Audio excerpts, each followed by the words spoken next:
প্রতারণা করে যারা জুলাই বিপ্লবের আহতদের তালিকায় নাম অন্তর্ভুক্ত করেছে তাদের বাদ দিয়ে আইনি ব্যবস্থা নেবে সরকার। নতুন করে আহত ও নিহতদের তালিকা সংশোধন করা হবে বলে জানিয়েছেন স্বাস্থ্য মন্ত্রণালয়ের বিশেষ সহকারী ডাক্তার সাইদুর রহমান। ডিপ্লোমাধারী ও পল্লী চিকিৎসকরা ডাক্তারের পরিবর্তে কী পদবি ব্যবহার করবেন তা আলোচনা করে ঠিক করা হবে। বেতন নির্ধারণ করে দেওয়া হবে বেসরকারি হাসপাতালে ডাক্তার, নার্স ও স্টাফদের। মাহবুব কবির চপলের আরেকটি রিপোর্ট।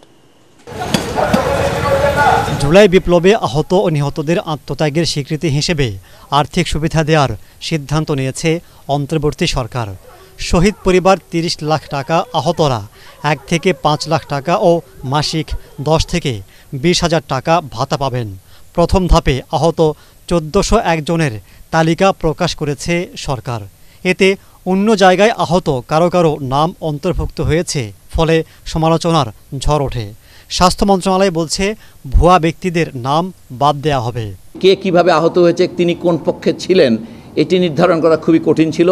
তারপরও আমরা মোটা দাগে ওই সময়কালে আহতদেরকে এবং তারপরে দীর্ঘদিন আমরা এটাকে ওয়েবসাইটে রেখে দিয়ে সবার মতামত নিয়েছি। যে ঘটনাগুলো প্রতারণা ঘটেছে সেটা দুর্ভাগ্যজনক, সেগুলো ধরা পড়ে যাচ্ছে। সে কারণে আমরা মনে করি যে এটা কিছুটা অ্যাক্সিডেন্টাল মনে করতে হবে। এটা আসলে কোনোভাবে ইন্টেনশনাল না এবং প্রতারণা ধরার মতো ইন্টেলিজেন্স সার্ভিস স্বাস্থ্য ও পরিবার কল্যাণ মন্ত্রণালয় নেই। গেজেট যেগুলো হয়েছে সবগুলো বাতিল হবে।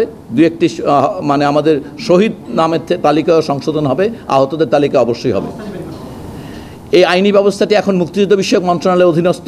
এমবিবিএস, বিডিএস ডিগ্রিধারী ছাড়া অন্য চিকিৎসকরা নামের আগে ডাক্তার লিখতে পারবেন না বলে রায় দিয়েছেন হাইকোর্ট। সেক্ষেত্রে তারা কী পদবি ব্যবহার করবেন শিগগিরই তা চূড়ান্ত করা হবে বলেও জানান তিনি। বিভিন্ন দেশে এটা সবসময় প্রিফিক্স নির্ধারণের ক্ষেত্রে অনেক ধরনের অ্যাপ্রোচ আছে।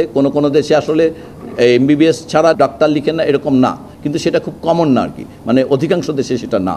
এবং তবে আমরা প্রিফিক্স নির্ধারণের জন্য একটা আলাদাভাবে কমিটি করে, যেহেতু হাইকোর্টের নির্দেশনা হচ্ছে সংশ্লিষ্ট কর্তৃপক্ষ, আমরা সরকারি নির্দেশনাগুলোতে প্রিফিক্স কি হবে সেটা আমরা নির্ধারণ করে দেব।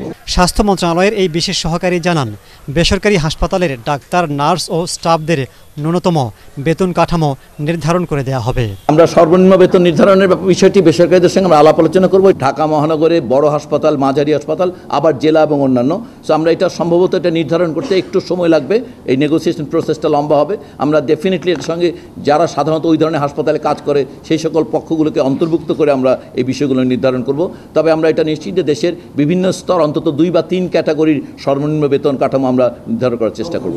ডেঙ্গু প্রতিরোধে এখন থেকেই ব্যবস্থা নেওয়া হচ্ছে বলেও জানান তিনি। ডেঙ্গুর যে প্রোফাইলিং করা দরকার সেগুলো আমরা করেছি। মাহবুব কবির চপল, ATN বাংলা, ঢাকা।